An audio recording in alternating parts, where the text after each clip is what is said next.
want to talk about something that doesn't get discussed very often when we talk about becoming the CEO of our own business. So most people think stepping into a CEO identity is about results, more money, more visibility, more proof. But in my experience, becoming a CEO is mostly about congruence. It's about being compliant with what you already know to be true.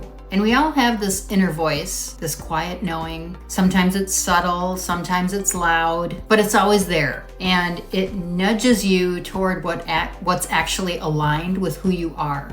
And when we ignore it, we feel off. We can feel disconnected, be busy but not grounded. And CEO identity doesn't start with confidence. It starts with listening and then acting accordingly. So I'll give you a personal example. For quite a few years, I knew I was numbing myself with alcohol. I wasn't drinking every day, but I was binge drinking. And every time I did it, it sabotaged my attempts to eat well and work out consistently. And more than that, it didn't feel congruent with who I wanted to be, especially as a mom. I knew in the back of my mind that I needed to drastically cut back or quit. And for a while, I did cut way back. And then a few years ago, I fully quit alcohol. Now I'll occasionally have a glass of wine, but making that decision a few years back and then following through really changed things for me. My life opened up in ways I didn't expect. I felt clearer, more present, more aligned, and that alignment really built confidence. Not overnight, but steadily.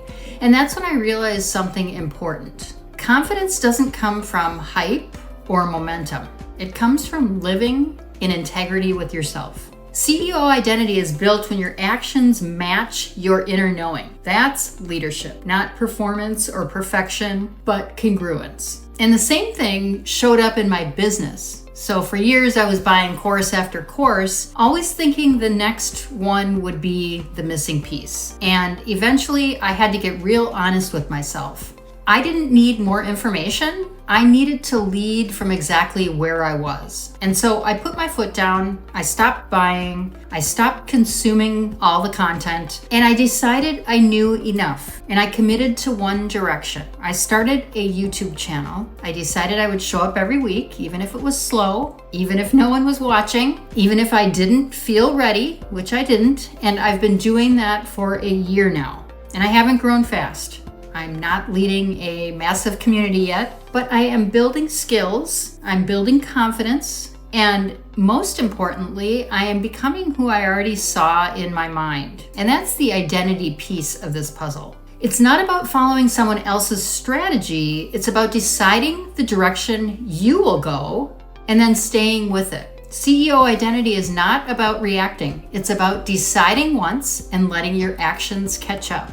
And that requires something most people avoid, which is getting quiet and listening and being honest about where you're out of congruence or alignment. So for a long time, I was all talk.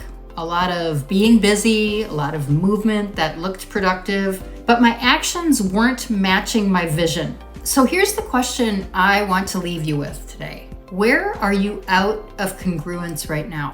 Where do you already know the next right step, but you've been avoiding it by staying busy instead? That's not a failure, that is an invitation. CEO identity doesn't come from results, it comes from alignment, from choosing to live and lead in a way that matches who you know yourself to be. If this resonated, you are not behind. You're probably just ready to listen to yourself more closely. I publish 2 videos a week on calm, leadership, clarity, and building a business you actually own. So subscribe if this kind of conversation feels grounding to you. And if you want, leave me a comment with the word congruent. I would love to know you're here. I will see you next time.